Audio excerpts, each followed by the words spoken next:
Sony is well known for its consistent quality and innovation, but its newest product might surprise even those holding the company to the highest of standards.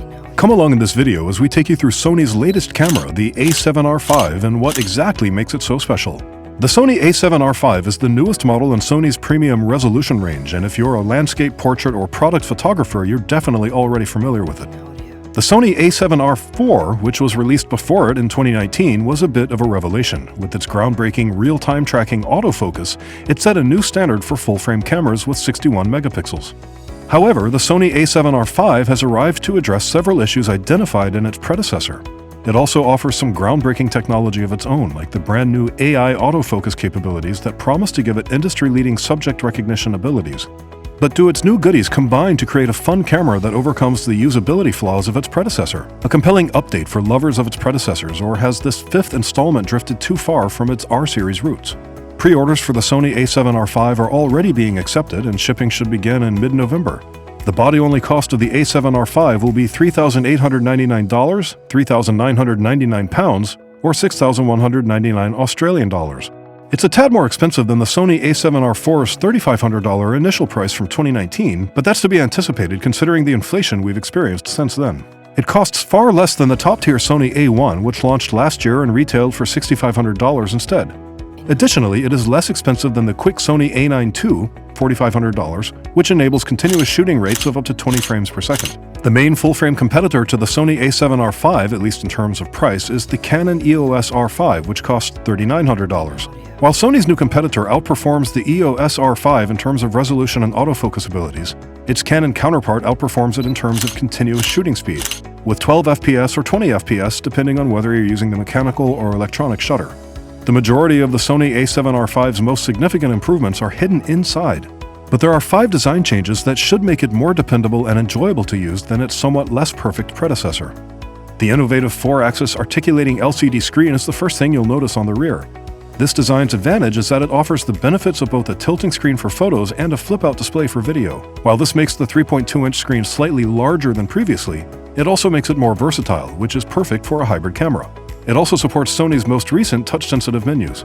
Above that screen is the same superb viewfinder we saw on the Sony A7S III, with an astounding 9.44 million dots of resolution and 0.9 times magnification, giving you a sharp, crisp perspective of your subject for both stills and video. It significantly improves the shooting experience and continues to be the greatest EVF we've ever seen on a camera. A few of the Sony A7R IV's most popular complaints have also been addressed by Sony. Sony now offers you the welcome option of having the shutter close automatically whenever the power is turned off after receiving numerous user complaints that the camera was prone to gathering dust on its sensor. This should significantly help to resolve that problem along with the sensor's anti-dust mechanism. The presence of 2 CF Express Type A slots is another wonderful new addition. This is an improvement over the Sony A7R IV, which due to its age only supports dual UHS 2 card slots. You have the complete range of card options thanks to the Sony A7R V's compatibility with UHS 1 and UHS 2 SD cards. Similar to its predecessor, the Sony A7R V boasts a deep, comfortable grip and a magnesium alloy body to help balance out longer lenses. In comparison to the A7R IV, Sony claims that this body has better heat dissipation, enabling it to record 8K 24p footage with 10-bit 422 color depth for up to 30 minutes at a time.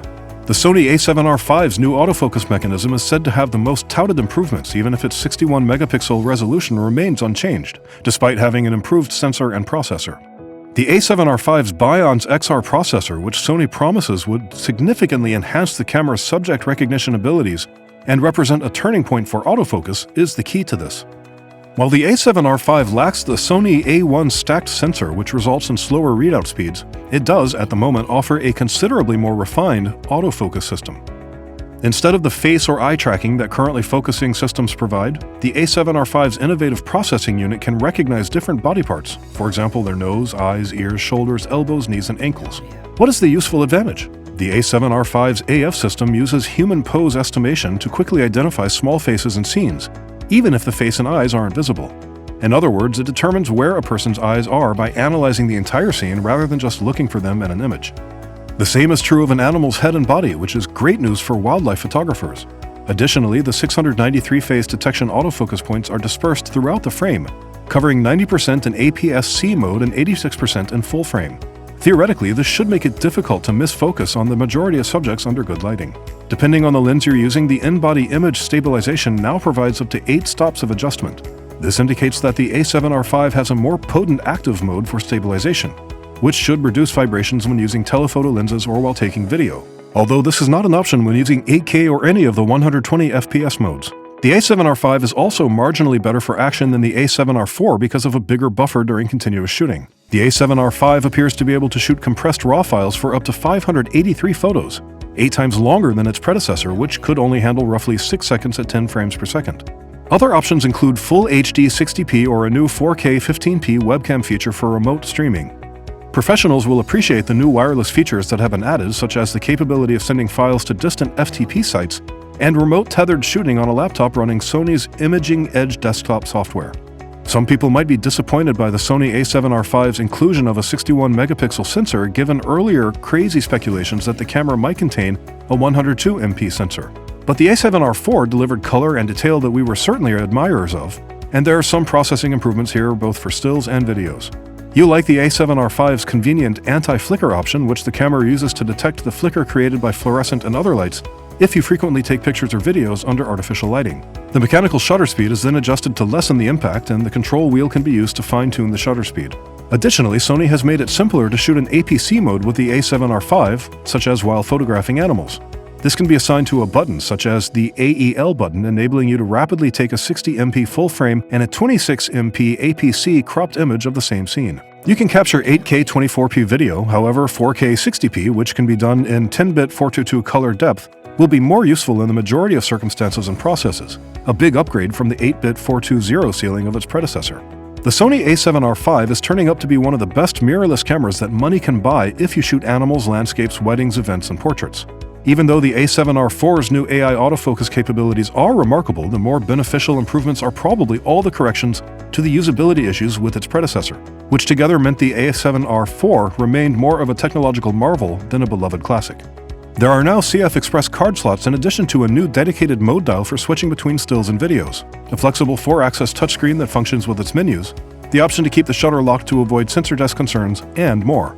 In summary, Sony has addressed most of the A7R IV's complaints and built upon a solid foundation in the shape of an exquisite viewfinder, next-generation focusing capabilities, enhanced in-body image stabilization, and 8K video.